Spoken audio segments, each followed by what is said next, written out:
Today we're walking through the modified push-up. Let's go get it.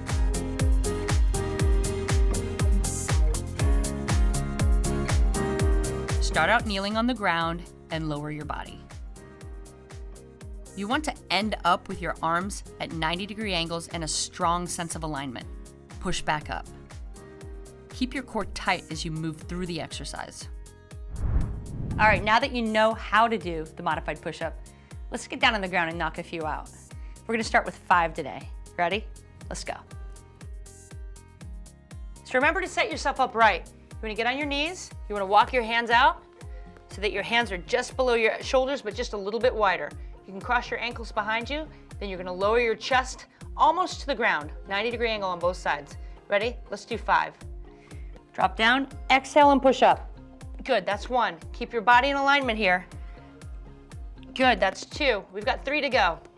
Let's do this. Stay strong here, 2 left. We've got it. Come on, give me 1 more.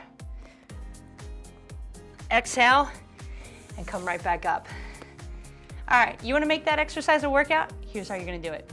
I want you to do 10 reps, take 30 seconds to recover, and then do 2 more sets. So that's 3 rounds total. That's a great upper body workout.